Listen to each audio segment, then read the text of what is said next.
প্রশ্নটা এতদিন ছিলই, বারবার চর্চাও হয়েছে, সেই প্রশ্নের উত্তর খোঁজার চেষ্টাও হয়েছে, উত্তর মিলেওছে, কিন্তু ঘুরে ফিরে সেই একই পরিস্থিতি। তাই এবার ওই প্রশ্নই বিষম জ্বালা হয়ে উঠছে বীরভূমে। সামনে বিধানসভা নির্বাচন, কিন্তু বীরভূমের দুই বীরের মনোমালিন্য এখনো মেটানো যাচ্ছে না। যখনই মনে হচ্ছে মিটবে, তখন হঠাৎ উদ্ভূত পরিস্থিতি নতুন করে কি ঘেঁটে দিচ্ছে সব সমীকরণ। তৃণমূলের অন্দরে ফের নতুন করে শুরু হয়েছে চর্চা।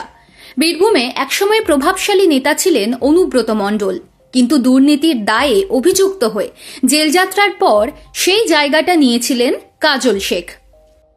অনুব্রতর জেল মুক্তি হয়েছে, কিন্তু তিনি ফেরার পর বীরভূমে অনুব্রত বনাম কাজল দ্বন্দ্ব থামার কোনো লক্ষণ নেই। এমনকি অভিষেক বন্দ্যোপাধ্যায়ের হুঁশিয়ারির পরও পরিস্থিতি বদলাচ্ছে না, যা চাপে ফেলে দিচ্ছে দলকে। দুপক্ষের দ্বন্দ্বের সূত্রপাত পুরনো, তবে প্রকাশ্যে আসে গত 20শে নভেম্বর। সিউড়ির কোমা পঞ্চায়েতের একটি গ্রামে এসআইআর সহায়তা কেন্দ্র পরিদর্শনে গিয়েছিলেন বীরভূমের সাংসদ শতাব্দী রায়। তার সঙ্গে ছিলেন কোমা অঞ্চল সভাপতি অনুব্রতের ঘনিষ্ঠ বলে পরিচিত বলরাম। অভিযোগ ওঠে, কাজলের ঘনিষ্ঠ তৃণমূলেরই ব্লক সভাপতি নুরুলের সঙ্গীদের হাতে আক্রান্ত হন বলরাম। আহতদের উদ্ধার করে হাসপাতালে নিয়ে যান শতাব্দী নিজে।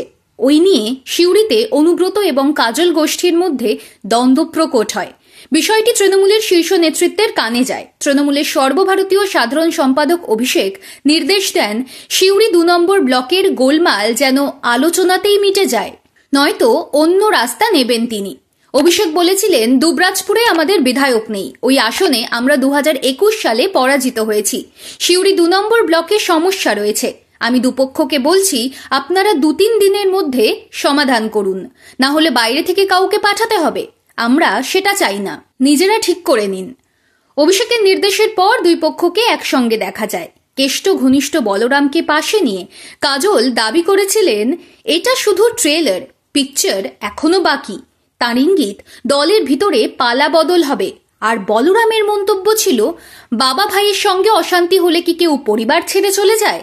ভুল বোঝাবুঝি তেমন কিছু ছিল না। তৃণমূল অনেক বড় পরিবার, সমস্তটাই মিটে গিয়েছে।